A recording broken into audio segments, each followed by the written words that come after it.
아침에 제가 아침밥을 먹고 있을 때 전화를 하나 받았습니다. 그거는 어떤 단체에서 무슨 일을 하고 있는데 거기서 만든 물건이 있다고, 이번에 상을 탄 거 대단히 축하한다고 하면서 그 물건을 좀 사달라, 이런 얘기입니다. 근데 그런 전화를 나는 그동안 이 수상이 결정돼서 신문에 나고 난 뒤에 여러 번 받았습니다. 같은 전화를. 그런 전화를 받고 저는 이런 거를 절실히 느꼈습니다. 그것은 지금 우리나라 형편이 얼마나 어렵기에 이런 현상이 일어났느냐. 그전에도 나 상을 좀 받은 일이 있지만은 그때는 그런 일이 전혀 없었습니다. 근데 이번에는 그런 게 한 번도 아니고 두 번도 아니고 그 전화로서 그런 말을 해오는 데가 있습니다. 그것은 우리나라 지금 형편이 어렵다는 하나의 증거가 아니겠냐, 이런 것을 뼈저리게 오늘 아침에도 느껴보았습니다. 이렇게 어려운 때에 세종대왕 기념사업회 그리고 한일은행, 이 두 군데 다 그다지 형편이 좋지는 않습니다. 세종대왕 기념사업회도 그 운영이 대단히 어렵다는 걸 나는 바로 눈으로 보고 있습니다. 그리고 은행의 형편들이 모두 어렵다는 거, 말하자면 죽느냐 사느냐 그런 기로에 서 있다는 거 우리 모두 아는 사실입니다. 그런데 그 두 군데에서 이런 상을 제정하고, 내 생각 같아서는 금년 같은 때에는 이런 시상을 좀 보류했으면, 중단했으면 그런 생각이 들었는데도 그래도 그것을 말하자면 강행을 했다는 그런 느낌이 드는데, 그런 강행을 해 주셨습니다. 저로서는 기쁜 일이지만은, 그러나 그 두 단체에서는 얼마나 힘이 들었겠느냐, 얼마나 고생했겠느냐, 그런 걸 생각하면 마음이 그다지 편안하지를 않습니다.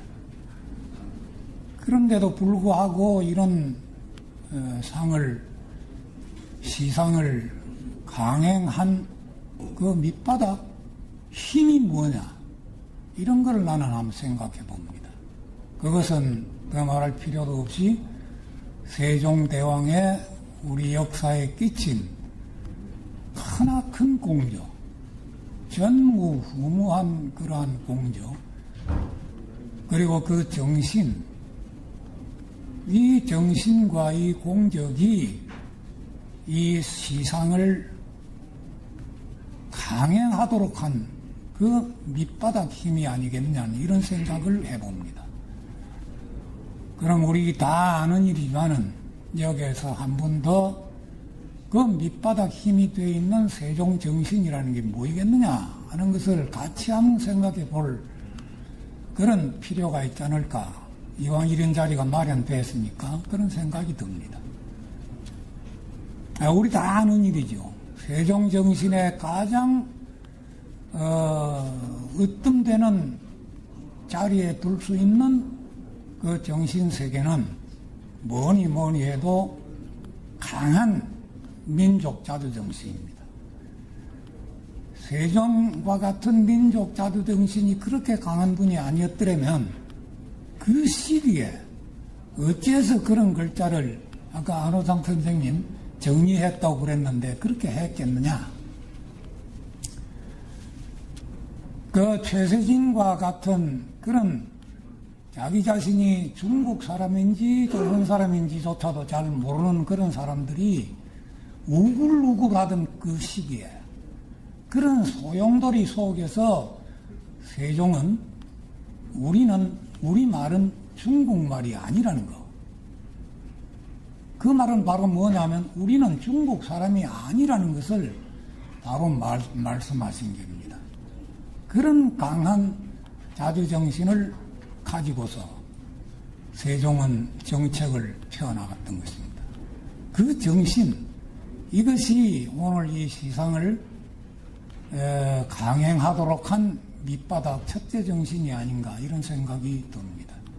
그런데 우리는 단순히 그 정신을 그저 그렇다 하고 이거 하늘만 쳐다보고 있을 게 아니라 오늘 우리가 그 정신을 어떻게 살릴 거냐 이거 한번 생각해 보아야 할 것 같습니다. 우리의 민족 자주정신이라는 것은 과거 수천 년 동안 이게 대단히 그 정신이 위축돼 있었습니다. 그 뭐 다시 설명할 필요가 없죠. 최근에도 이게 과연 이게 어느 땅인지 잘 모를 정도로 이 나라는 심히 병들어가고 있습니다. 그런데 한쪽으로 보면 며칠 전에 텔레비 제가 보니까 일본에서는 그 전범 괴수인 도조 그놈을 영웅시하는 영웅으로 만들어 놓은 영화가 일본에서 만들어져서 그것이 바로 지금 개봉이 된다. 이런 소식을 들었습니다. 이것은 이 사람들이 앞으로 무슨 일을 할지 우리가 심히 우려하지 않을 수 없는 그런 현상입니다. 우리는 앞으로 현해탄의 물결이 어떻게 일어날 것인지 정말 눈을 발을 뜨고 봐야 할 것 같습니다.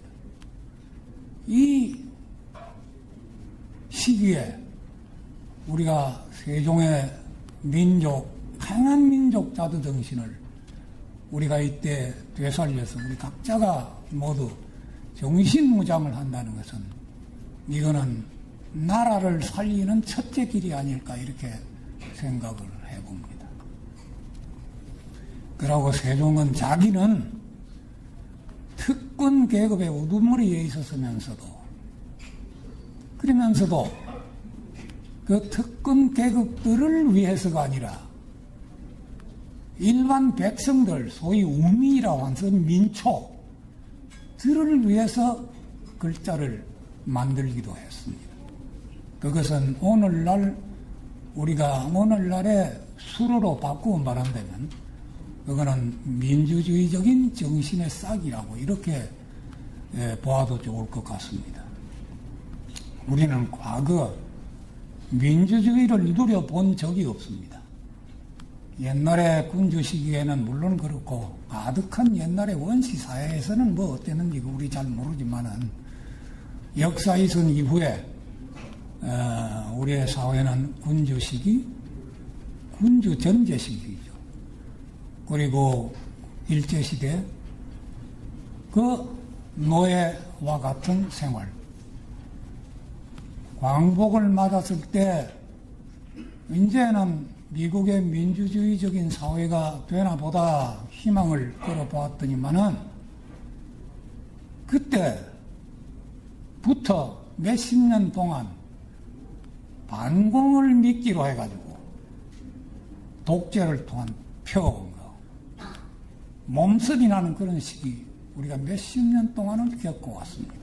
우리가 비로소 민초들이 길을 펼 수 있도록 된 것은 불과 한 수년 전부터 이거 우리가 다 아는 사실이죠. 앞으로는 다시는 이 땅에 무슨 핑계이든지 어떤 핑계를 가지고 국민을 억누르는 그런 독재 정권은 이제는 다시는 살아나서는 안 될 것입니다. 이게 우리가 또한 세종의 정신에서 배워야 할 그런 점이 아니겠느냐 이런 생각을 나는 이 자리에서 해봅니다. 우리 모두 이런 것을 오늘 이 자리에서 한 번 더 반성을 하면서 앞으로 우리가 어떻게 해야 이 나라를 바로잡고 이 나라의 발전을 위해서 우리가 이바지할 수 있느냐 하는 문제를 우리 각자 모두 생각하면서 제 말씀을 끝맺을까 합니다. 고맙습니다.